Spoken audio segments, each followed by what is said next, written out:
বন্ধুরা, আমরা এখন আছি পশ্চিম মেদিনীপুর মগরাজপুর। তো পশ্চিম মেদিনীপুরে আমরা এসেছি।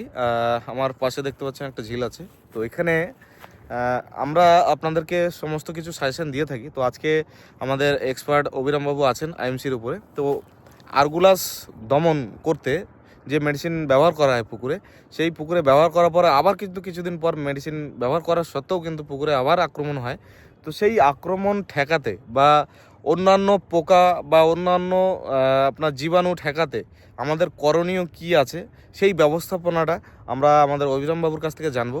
এবং তার আগে চলুন, যারা নতুন দেখছেন আমাদের চ্যানেলটিকে, তারা অবশ্যই আমাদের চ্যানেলটিকে সাবস্ক্রাইব করে দেবেন এবং পাশে থাকা বেল আইকন ক্লিক করে দেবেন। তো চলুন আমরা অবিরামবাবুর থেকে জেনে নেব যে এই যে আরগুলাসের দমন করাটা, মানে মেডিসিন প্রয়োগ করছি আবার কিছুদিন পর চলে আসছে, বা পোকা অন্যান্য জীবাণু পুকুরে আক্রমণ হচ্ছে, এর এই প্রতিকারটা কি আছে বা কিভাবে করা যায়, চাষি কিভাবে করতে পারবে, তো যদি একটু বলেন আমাদের দর্শকদের উদ্দেশ্যে।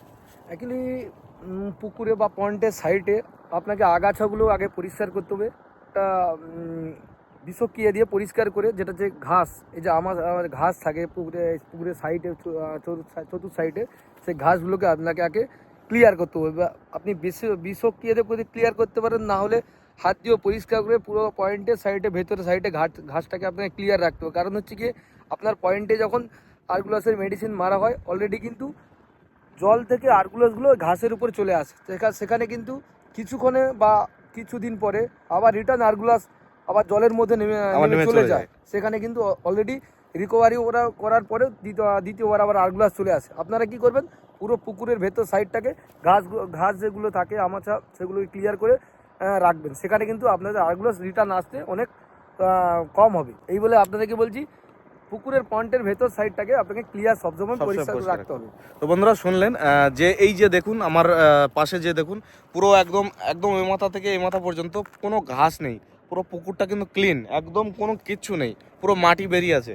ঘাস ছিল দেখতে পাচ্ছেন, ঘাসগুলোকে কিন্তু মেরে দেওয়া হয়েছে বা কেটে নেওয়া হয়েছে। পুরো পাড়টাই কিন্তু পরিষ্কার, একদম সাদা ধবধবে। ঘাস ছিল কিন্তু কেটে মেরে দেওয়া হয়েছে, এবং যে সমস্ত জায়গায় বেশি বেশি উঠছিল সেখানে পুড়িয়ে দেওয়া হয়েছে। তো এই যে সমস্যা, মানে পুকুরে আমরা মেডিসিন করছি আরগুলাসের জন্য, পোকা বা জীবাণুর জন্য মেডিসিন করছি, সেই সমস্ত পোকা কিন্তু যেগুলো ধারে কাছে থাকে, সেগুলো কিন্তু তাড়াতাড়ি ওই ঘাসের মধ্যে বা ওই পাড়ে যে জিনিস বস্তুগুলো পড়ে থাকে তার মধ্যে কিন্তু উঠে আসে। তো সেক্ষেত্রে পুকুরে বেশ কিছুদিন ভালো থাকে আপনার পুকুরটা, তার কিছুদিন পরে আবার ওই ঘাস বা ওই পুকুরের পাড়ে যে সমস্ত জিনিসগুলো পড়ে থাকে, সেই তার থেকে কিন্তু আবার ওই পুকুরে কিন্তু জীবাণুগুলো নেমে যায় বা পোকাগুলো নেমে যায়। সেই ক্ষেত্রে কিন্তু বারবারই চাষিকে কিন্তু একটা জিনিস করতে হয়, সেটা হচ্ছে টাকা খরচা প্লাস মেডিসিন। এই দুটোই কিন্তু আবার চাষির সময়ও নষ্ট।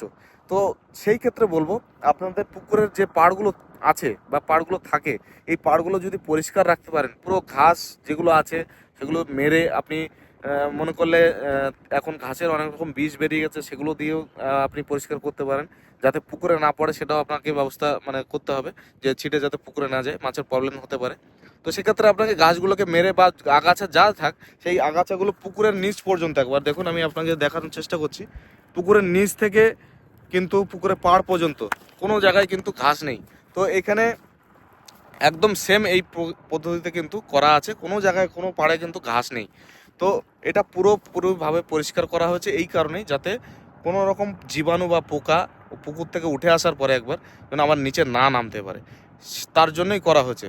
এবং সে একটা আশ্রয় খোঁজে, সেই আশ্রয়টা যদি আমরা না দিই, তাহলে কিন্তু সে আর বেশি দিন ওখানে টিকতে পারবে না। তো আমাদেরকে সবসময় চেষ্টা করতে হবে পুকুরের চারি সাইড পরিষ্কার রাখতে হবে। আপনাদেরকে বলেছি সবসময় পুকুর চারিপাশ পরিষ্কার রাখা, এবং পুকুরটা আপনি যেভাবে পদ্ধতিতে যেভাবে করছেন, তার থেকে ভালো কিছু সবসময় আমরা সাজেশন আপনাদেরকে দিয়ে থাকি। তো অবশ্যই আমাদের চ্যানেলটিকে ফলো করবেন, এবং আগামী দিনে আরও ভালো ভালো এক্সপার্ট দ্বারা আরও ভালো ভালো অভিজ্ঞ মানুষ আপনাদের সামনে আসবেন এবং তাদের বক্তব্য আপনাদের সামনে তুলে ধরবেন। তো আজকে ভিডিওটা এই পর্যন্ত বন্ধুরা, ভালো থাকবেন, নমস্কার।